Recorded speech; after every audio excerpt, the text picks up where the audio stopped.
practically swallowed after the NAC tsunami and subsequent PNU wave. Besides, KANU has been involved in leadership wrangles, a matter that saw its National Delegates Conference postponed 4 times. Nick Salat says so far, KANU has registered 1,000 members in 29 counties, as well as activating 38 offices that were dormant. Salat says KANU was ready to meet the registrar of political parties, but its chairman still holds the old registration certificate. We are waiting for him to return the certificate, then we can put it together and make our returns. So it is only him who has a certificate. Once he returns it, there will be no other stumbling block. Salat has been accused by Uhuru and Justin Muturi of stalling the party's membership recruitment drive through a court case. The two want him to withdraw the case, but Salat says no way. The Secretary General and the other member with whom they went to court should have the courage, the temerity to walk to court and withdraw the court case. The 2 cases that are in court, one I filed because of corruption. The funds that were allocated to us through the political parties fund were misused here. They said a seat will be reserved for Uhuru as KANU chairman, but it is not clear whether Uhuru will attend, given that some of his close associates have been reported saying he was shopping for a new party to contest president. Patrick Amimo, KTN Prime. Let's stay with the KANU party and look at a little of the party's history. Now, KANU is the oldest political party in Kenya, formed in the 1960. It was the ruling party for nearly 40 years, providing the country's first premier and president, Mzee Jomo Kenyatta. At the time, KANU's membership was predominantly Kikuyu and Luo communities. The formation of KADU was aimed at defending the Kamatusa tribes, an acronym for Kalenjin, Maasai, Turkana and Samburu. However, the numerically advantaged KANU remained the party to contend with, absorbing all its rivals, up until the takeover by NAC in the year 2002 during the general election. Let's now move on to the leadership of KANU. Now, KANU was founded by Oginga Odinga, Tom Mboya and James Gichuru, among others, and Kenya's first president, Jomo Kenyatta, was KANU's first chairman up until his death in 1978. Former President Moi then took up reins, later handing over party chairmanship to Uhuru Kenyatta, who yesterday announced that he will not be seeking another party position, and therefore it remains to be seen who will be KANU's next chairperson. Let's now move on to some of the troubles, even as we've seen on that story by Patrick Amimo, some of the woes that have faced this party. It has not been a smooth ride for the Independence Party, more so in the recent past. KANU has been bogged with internal wrangles, with the Secretary General Nick Salat accusing the immediate, now would call former leader Uhuru Kenyatta, for not being committed to KANU. Former President Moi a few weeks ago expressed concern over the leadership of the party, which until now is yet to comply with the Political Parties Act. Now, with only 2 weeks to the registration deadline and with the House yet to be put in order, attention remains on the oldest political party in Kenya to see whether it will weather this storm. Well, indeed. Thank you very much, Sophia, for that detailed look at Kenya's version of a grand old party. But let's move to really good news stemming from the Rift Valley today, where a section of Mao Forest evictees have been successfully resettled over the 1,000-acre Chemusian farm in Uasin Gishu County in the Rift Valley. The more than 200 families of 6,400 evictees were part of the resettlement. The government, since their eviction, committed to resettling all internally displaced persons across the country, including those affected by the post-poll chaos. It was joyful praise and thanks from the over 200 families who are the first to benefit from the government's evictee resettlement program. To their new home, Uasin Gishu County, the families were ushered in by Special Programs Minister Esther Murugi and Host Member Parliament Margaret Kamar, Eldoret South Member Parliament Paris Simam, and the indigenous residents in the area. Wale walitoka kwa forest, we are still struggling, na vile tumewambia hata wao watusaidie kutafuta mashamba. Ukipata shamba yako 2.25 acres, tutakununulia ndio wewe utoke kwa hema uende uanze kuishi kama mwananchi wa Kenya. Tunataka kila mtu ajivunie kuwa mwana Kenya. After 3 years of waiting in the camps, the first batch of evictees from Mau Forest were settled, with each family being allocated 2.5 acres at Chemusian Farm. Even though the numbers seem high, it is estimated that the evictees' population could be higher. Wakati nilikuja hii mkoa, what I inherited walikuwa wakimbizi 6,804. 6,805 ambao walikuwa kwa kambi ngapi? Kambi 29.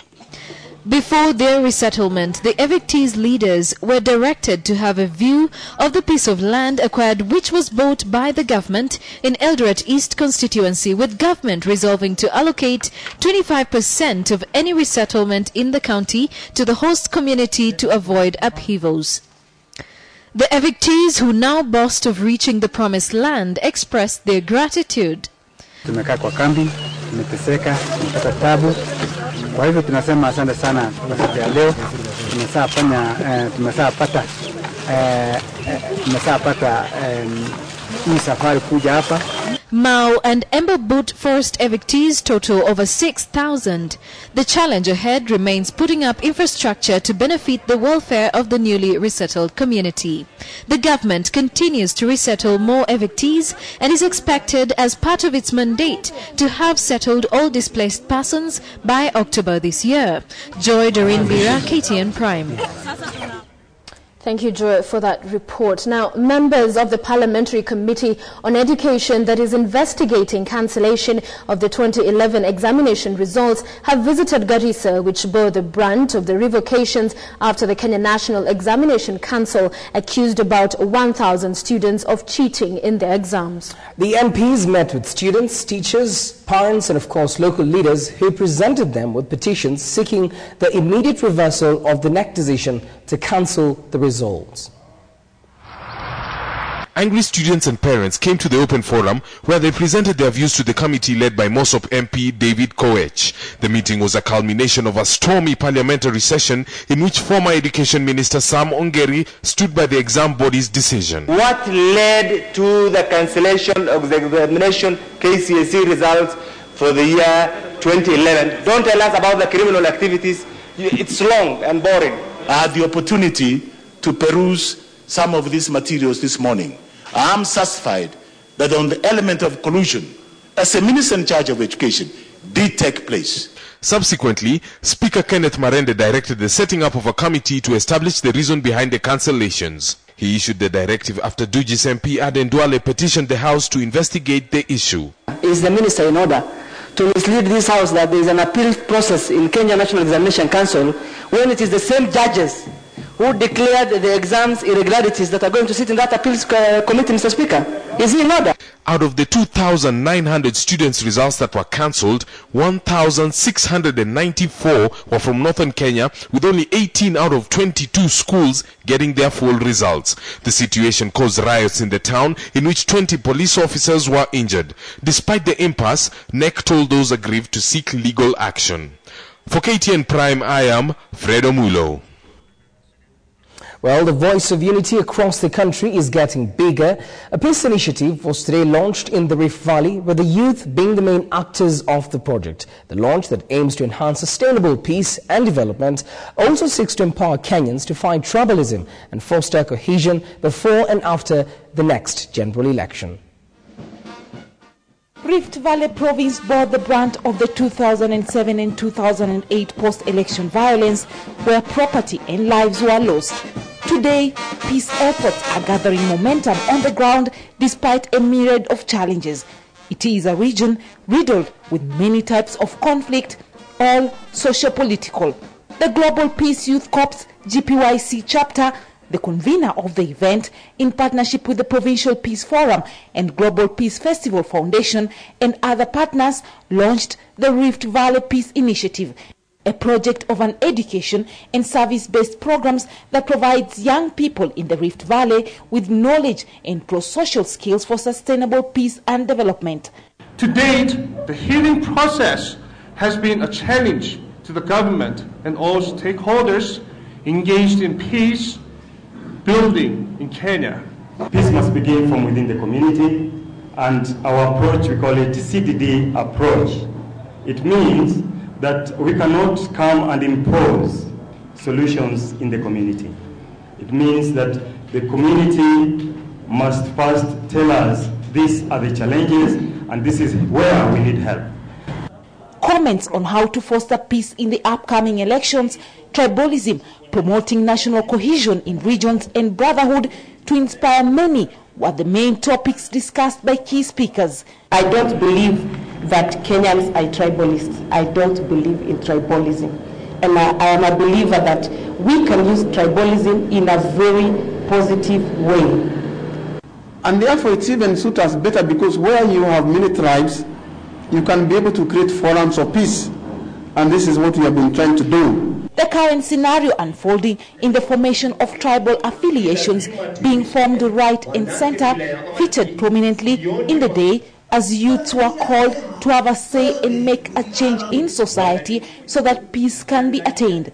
We should rise up some of these things and say, hey, look here, gentlemen, even if you are forming these alliances, sisi bado ni wa Kenya. I think we just rise up to this occasion and say, no, no, no, no. We don't want this to come down to our villages, to our levels, until we are so divided along those alliances. Local vernacular musician Amy Kosgei will be the goodwill ambassador for peace by advocacy. Peace organizations were called to work together as a team and to be informers of peace in order to create response in good time for the government to preempt bloodshed and loss of life in communities. Zipporah Karani reporting for KTN from the county of Nakuru.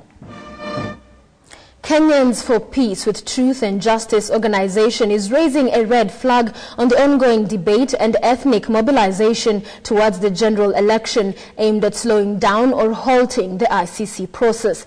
The organization says the approach adopted by the ICC accused is threatening to polarize the country and is also contrary to the conditions set by the International Criminal Court. The activists have also warned Justice Minister Eugene Wamalwa against sacrificing the tenets of constitution to accommodate the ICC accused. We have over 1,000 people that died in this country during the post-election violence. These people have a right to justice. If we delay the justice process, we are delaying the right of the victims of the violence to have a peaceful resolution of the problems that they suffered. To date, our own national justice system has failed to address the concerns of these people. All these are a big plan into trying not to cooperate with the ICC, both before the elections or after the elections, whether they lose or win. So let's be very clear. Every step they make, whether it's a deferral or it's an admissibility challenge, a jurisdiction challenge, it's setting the ground for non-cooperation with the ICC. When you look at what is going on in terms of ethnic mobilization, Gema does not represent Kikuyu, Embu, Meru, and Akamba people. It represents certain interest of a specific class of people. Limuru meeting did not happen because the villagers in Kiambu, Mushada, and elsewhere were not invited. These are certain clique of individuals who go to these meetings. When you look at Kamatusa, you don't want to tell me that Masai stopped grazing their cattle to go to that meeting of Kamatusa. Ordinary Kalenjin people are busy with their cows in their homesteads. The Samburu were very busy in Barago and Barsaloi taking care of their goats. So also Kamatusa, the last time it was formed, it was to evict people who are not belonging to those groups. Ni muhimu kuelewa kuwa ministry yake inatunga sheria na ministry yake inatengeneza sheria za nchi hii. Hivyo basi ministry yake pia inatekeleza swala la ICC katika nchi. Kwa maana tukisema International Crimes Act kwa mfano, implementation yake na kuendelezwa kwake katika nchi inatengenezwa na ministry yake. Kwa hivyo si kweli kusema kuwa hii ministry na masuala ya ICC haingiani pamoja. Well, indeed, we bring the news to you, but it's time for you to bring your views to us and, of course, to the entire country and the people who are watching. And basically, I'm talking about our big question tonight. And this came after a big question, and we're simply asking you, do you think that the wrangles within ODM are true wrangles or they're a creation of the media? Do you think that those wrangles are a creation of a section of the press? Send in those comments. I'm already seeing quite a number that you've sent on 8040. We'll be sampling them. We want you to join that discussion. Indeed, keep them coming. We will sample them at the end of this live newscast. You are watching KTN Prime, and just ahead are the news making headlines in the counties.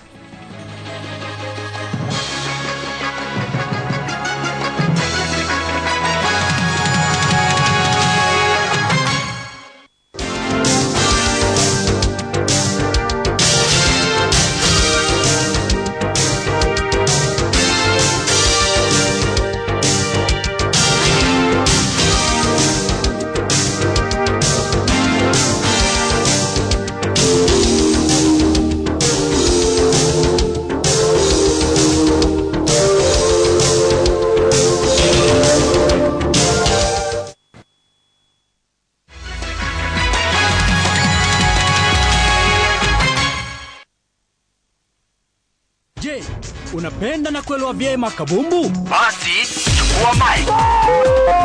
Yuko katika eneo la hatari. Bonga boli linakuja karibu nawe kutafuta mtangazaji wa Kiswahili wa soka yani kabumbu ukipenda katika Super Sports. Kwa maelezo zaidi nenda katika mtandao ufungue supersports.com na huenda ukawa mtangazaji wetu wa mechi zijazo KPL. Bonga boli katika ulimwengu wako wa mabingwa Super Sport. Kevocha Breweries Limited, leaders in quality, the home of quality, truly Kenyan.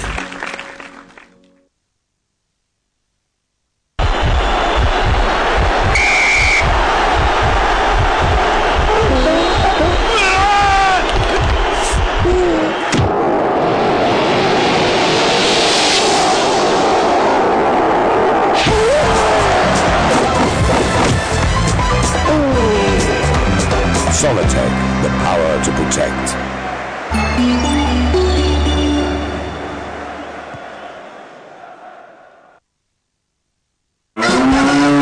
Baba boy, tumeushago na jua hujalipa dhitima na unafaa kulipa dhitima before deadline. Najua utachukua shortcut kwa lipa uruke feji. Wewe utaikimbia hivyo juu dogi zitafunguliwa. Sasa kuepa hiyo dogi utapanda mumu. Ukifika tu unamsha nyuki. Kuepa hizo nyuki inabidi upepe kwa lipa.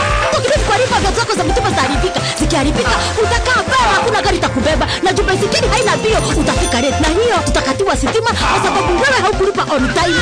Pia mama boy, kulipa siku hizi ni easy pay. Avoid the hustle. Avoid the queues. Pay your electricity bill 2 days before the due date or earlier at any Easy Pay point anywhere in Kenya. Baba boy, yani bado nakunywa chai wewe. Nani atakamua ng'ombe, apatie buzi mereo, afungulie. New Maximum Hydration Body Lotion for Men delivers intense nourishment with no sticky feeling while providing 24 hours plus moisturization for skin prone to dryness. New Nivea for Men Maximum Hydration Body Lotion, the perfect defense for dry skin. Nivea for Men, what men want.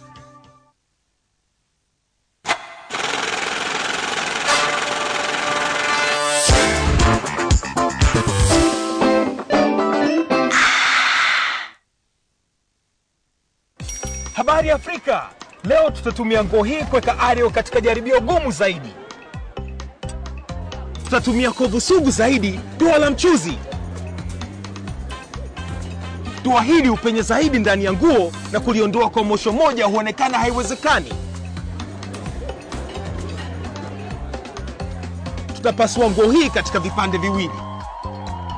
Tutaosha kipande kimoja kwa sabuni ya unga ya kawaida na kingine kwa sabuni mpya ya Ariel iliyo na micro cleaning boosters. Ariel mpya hupenya ndani zaidi na kuondoa madoa sugu kwa mwosho mmoja. Je, Ariel imeondoa kwa mwosho mmoja? Na sabuni ya unga ya kawaida? Tuipe sabuni ya unga ya kawaida mara ya pili. Na baada ya mwosho wa pili? Kwa hiyo, nani ameshinda jaribio la mwosho mmoja? Ariel mpya, matokeo bora kwa mwosho mmoja. Here at Viceroy, we never stop passionately crafting our barrels and maturing our brandy the traditional way.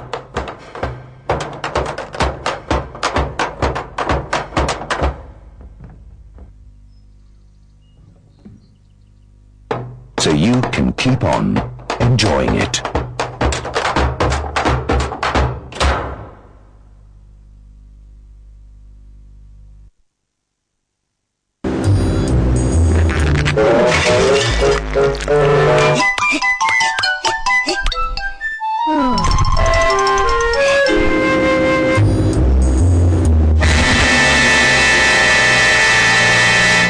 Should have got a Solitech. Look for a Solitech at your local store. Solitech, the power to protect.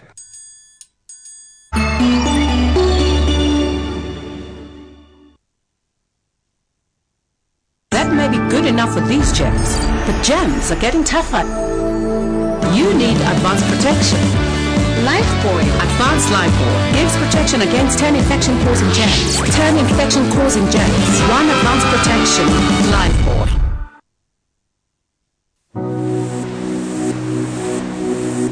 Escape to freedom. Here life is full of flavor, where you can enjoy good health and some of the best food found anywhere. You belong to me, and I belong to you. Welcome to Pwani Life. Meru and Thika, are you ready? The most exciting experience in Meru is coming your way at Kinoru Stadium this Saturday, 14th of April 2012 from 1 p.m. and at Thika Municipal Grounds on the 15th of April 2012. Group Tour with Skiza brings you your favorite group artists: Rose Muhando, Elikos Gay, MOG, Jimmy Gay, BMF, Shiroa TP, Lydia Joy Kaimuri, Nico, your favorite MCs and DJs, and many more of your group acts. Entry is free. To vote for your favorite nominee or download your favorite Skiza tune, dial *811# or log on to www.grooveawards.co.ke. Groove Tour with Skiza, Meru, this Saturday 14th April at Kinoru Stadium and on Sunday 15th April at Thika Municipal Stadium.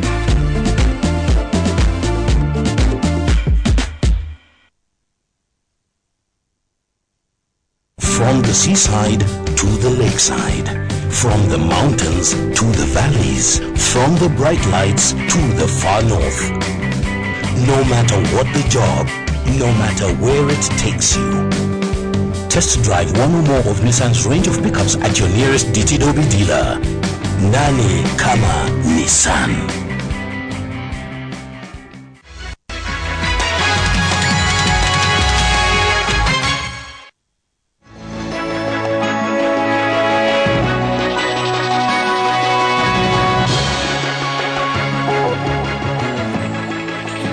Well, indeed, welcome back. You're watching KTN Prime. Now, residents of Rugut village in Kericho are lamenting over the destruction of their property and the deaths of livestock. Now, this happened when an unknown number of wildlife invaded their village today in the morning. Here is this and other stories from the counties. Thousands of litres of illicit brew were destroyed today morning during an ongoing joint operation dubbed Fight Against Illicit Brew Initiative undertaken by chiefs in the area.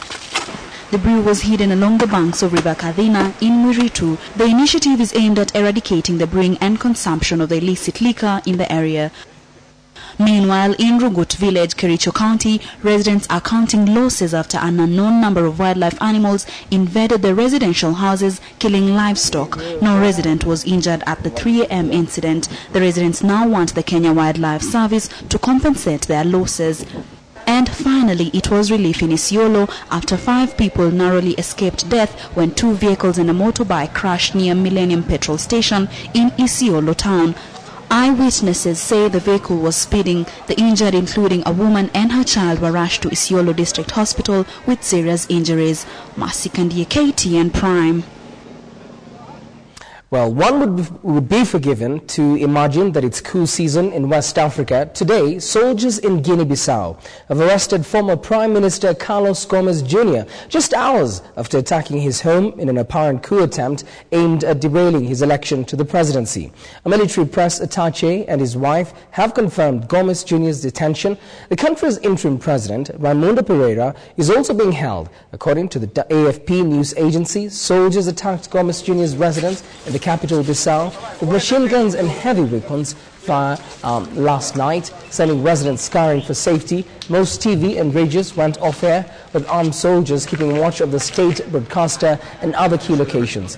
It's not clear which faction of the military is behind Gomes' arrests. Gomes, known to be unpopular with elements of the military, is a presidential candidate of the ruling PAIGC party. In other news in the region, Dionkunda Traore has been sworn in as Mali's transitional president in a ceremony held in the country's capital, Bamako. Traore was former president of the National Assembly. The interim president has now vowed to crush the northern rebels who are controlling much of the northern region. The inauguration ceremony held at the International Conference Center in Bamako was attended by coup leader Captain Amadou Sanogo and Burkina Faso's Foreign Minister Djibril Bassole, who was the mediator for the Malian crisis for the ECOWAS. Traore's inauguration marks a return to civilian rule after a clique of junior army officers led by Captain Amadou Sanogo overthrew the regime of Amadou Tounami Touré on the March 22nd, claiming that they were ill-equipped by the former regime to fight the Tuareg rebels. The transitional resident admitted that the regions of Tessali, Kidal, Gao and Timbuktu were under occupation by the Tuareg rebels. He has vowed total war against the Tuareg and Islamic militants who have taken control of much of the northern region. The UN claims that the civilians are being killed, robbed, raped and forced to flee rebel-held areas. Traore has promised to work with the Supreme Court to ensure restoration of peace in the country. Interim leader has 40 days to organize elections, according to an agreement signed between junta's Captain Amadou Sanogo and mediators since the coup. Gema does not represent Kikuyu, Embu, Meru and Akamba people. It represents certain interest of a specific class of people. Limuru meeting did not happen because the villagers in Kiambu, Mushada and elsewhere were not invited.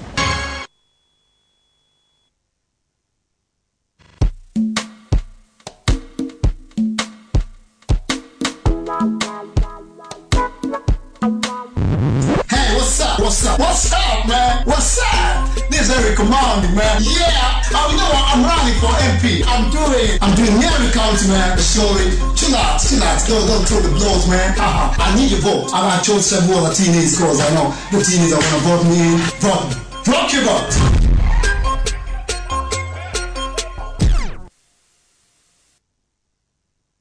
Je, unapenda na kuelewa vyema kabumbu? Basi chukua mic. Bonga boli katika ulimwengu wako wa mabingwa Super Sport.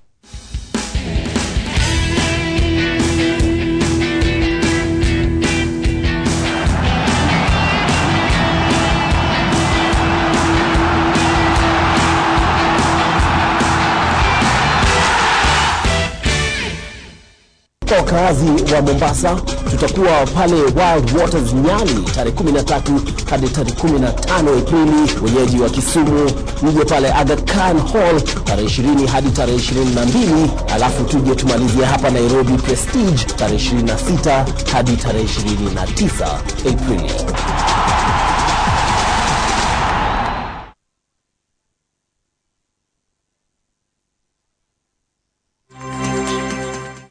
Your objective is to penetrate the radar installations of Gibraltar. Now the SAS have been placed on full alert to intercept you.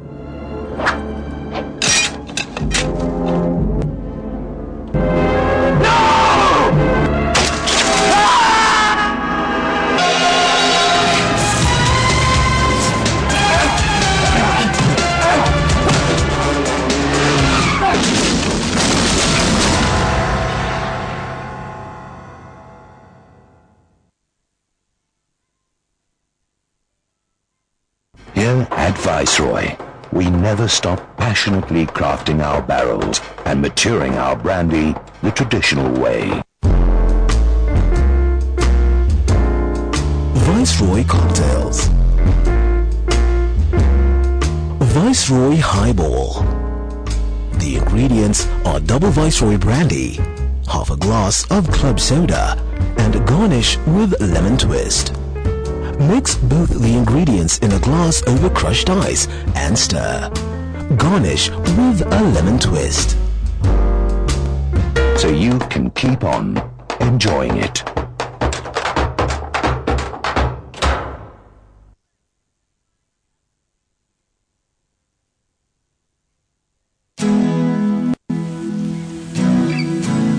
Escape to freedom. This is a clean, happy place, full of hope, where you can enjoy good health and new beginnings. You belong to me, and I belong to you. Welcome to Pwani Life.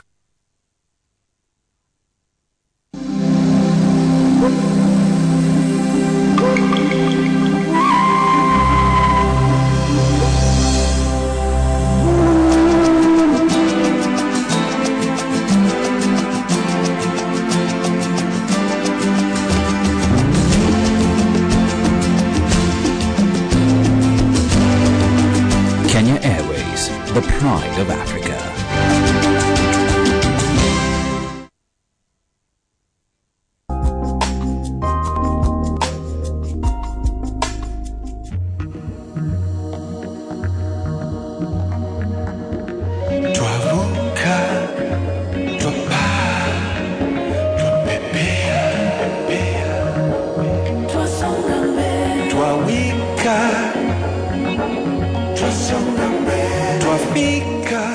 Natural beer, sugar-free, truly Kenyan.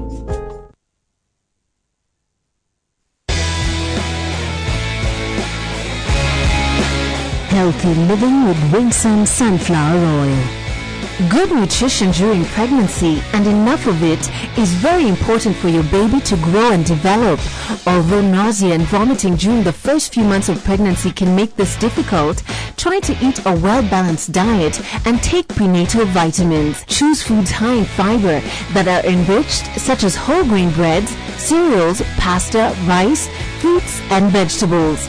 Eat and drink at least 4 servings of dairy products and calcium-rich foods a day to help ensure that you are getting 1,000 to 1,300 milligrams of calcium in your daily diet during pregnancy. Keeping active will also help to prepare you for the birth by strengthening the muscles of the pelvic floor, which come under great strain during pregnancy and childbirth. Get your natural sunflower oil today with Winsun Sunflower Oil. Winsun Sunflower Oil, nature's healthy way.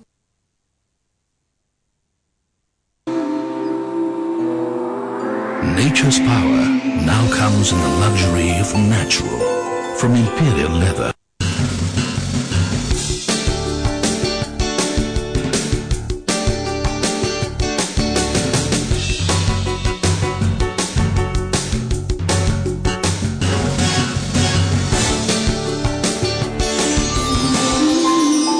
Natural from Imperial Leather.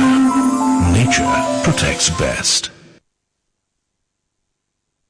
The Media Council of Kenya is an independent national institution established by the Media Act 2007 as the leading institution in the regulation of media and conduct and discipline of journalists in Kenya.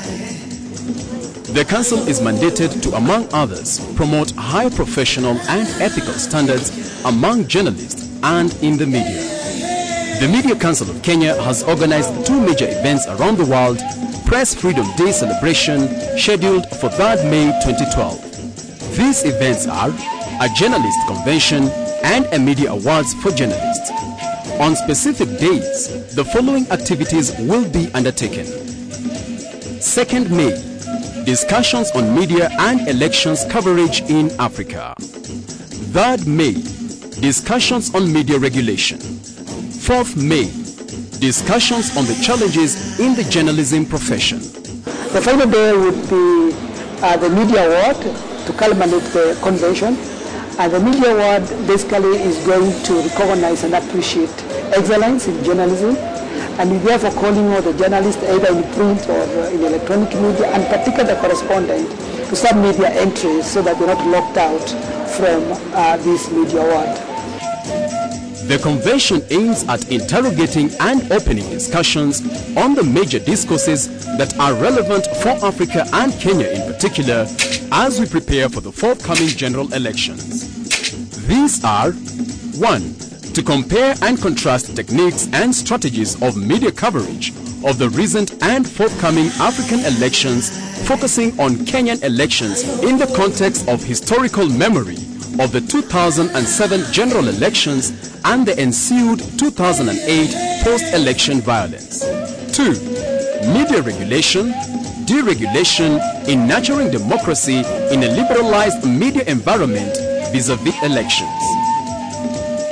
And 3. Identify challenges in journalism profession in the changing technological and socio-political environment. All Kenyan media practitioners are invited to this crucial convention that will address pertinent issues in our pursuit to promote high professional standards and promote ethical standards among journalists.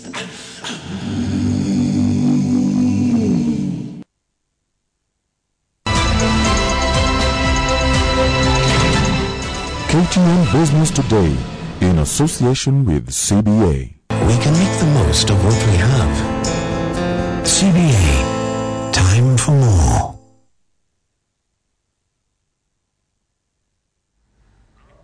Well, indeed, once again, a very good evening to you. Time for KTN Business Today. And every Friday on Business Today, we focus on a topical issue that's been affecting the business scene for the last week, or probably a running theme in the month. This evening, we'd like to focus on Delarue. Delarue, the currency printing firm based in Ruaraka, has made the headlines over the last 2 months, with more questions than answers being raised over its dealings with the Kenyan government. Tonight, we analyze what has been playing out from the alleged loss of money to the decision by the government to buy a stake at Delarue.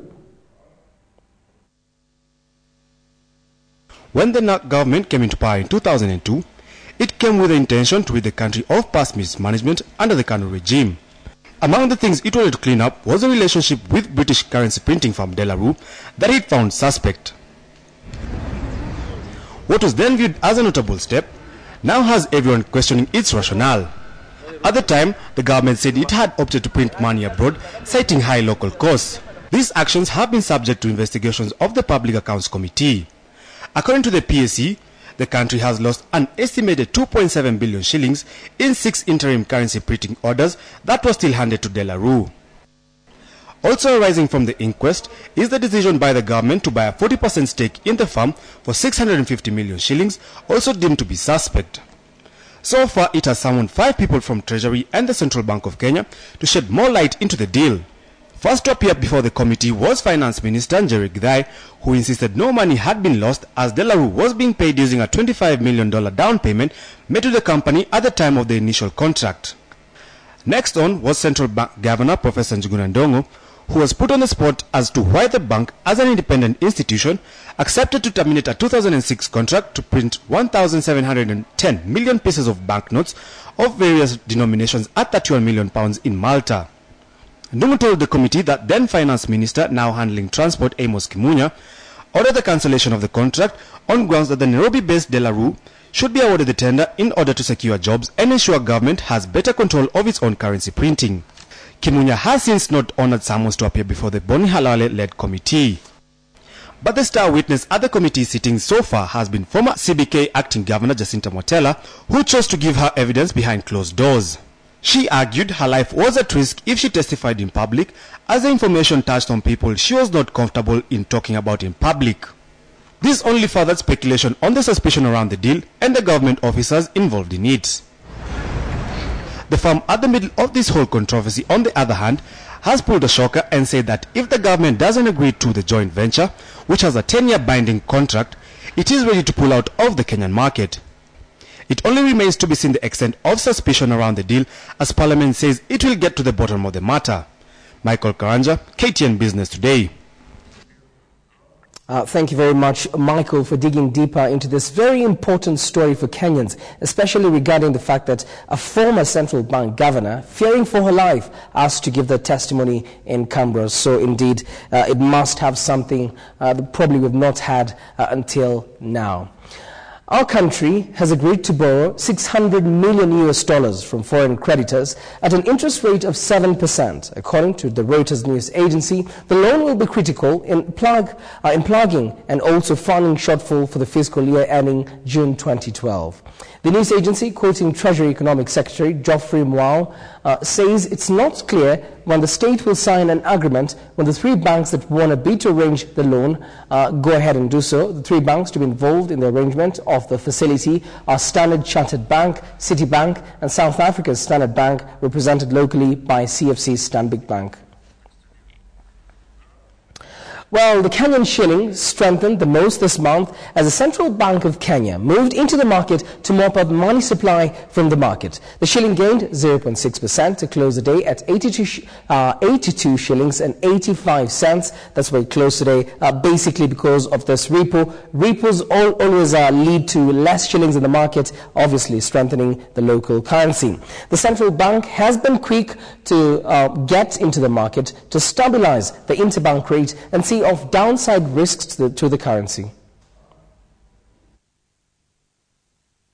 For the fifth session Friday, the Central Bank of Kenya moved into the market to take care of excess liquidity, mopping out 6.5 billion shillings through repurchase agreements. This coupled by exporters taking advantage of the previous day's fall of the unit to sell dollars, saw the shilling gain some ground during the session. The CBK's action was largely informed by the need bid to stabilize the interbank rate and see off downside risks to the currency, traders told Reuters news agency. The shilling lost 0.3% on Thursday due to demand for dollars from oil importers and excess shilling liquidity in the market, which has prompted the central bank to mop up 31.1 billion shillings in repurchase agreements over 5 sessions. While the home unit has over the last 2 weeks witnessed some pressures as importers, especially in the energy sector, buy dollars in the market, the regulator has equally ensured the unit remains stable.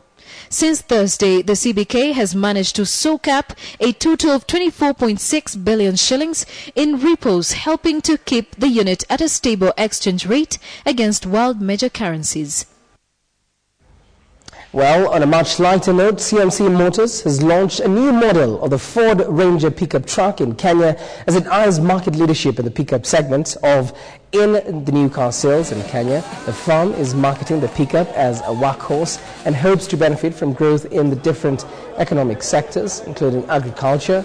CMC further says that the Ford Ranger T6 pickup that you can see there has been tested in the toughest climates and terrains across 5 continents to ensure its superior durability.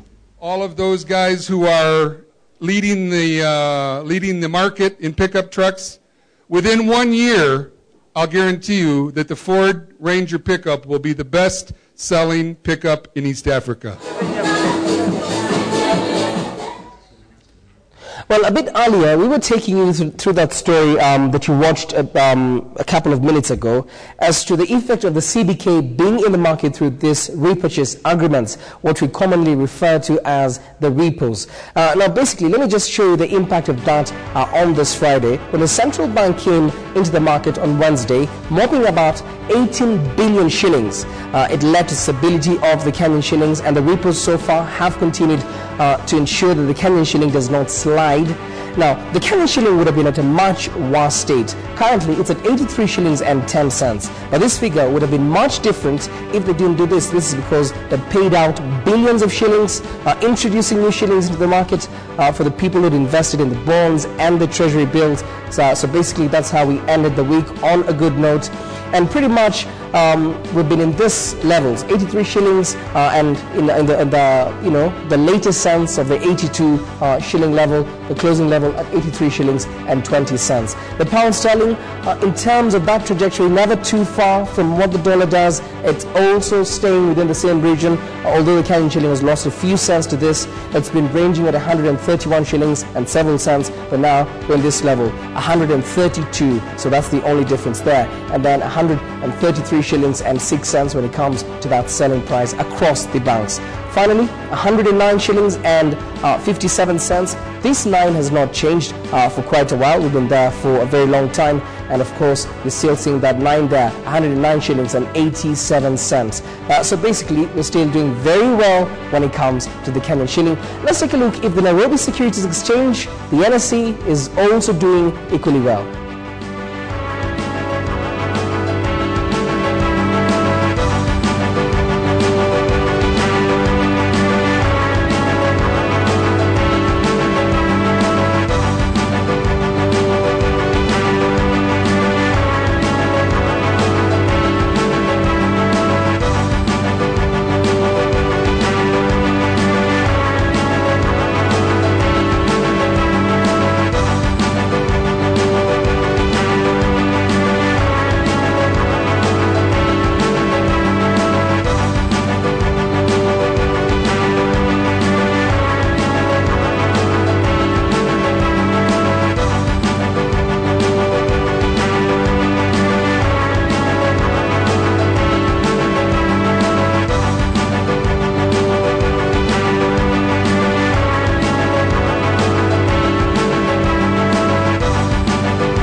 Well, indeed, that's it for business.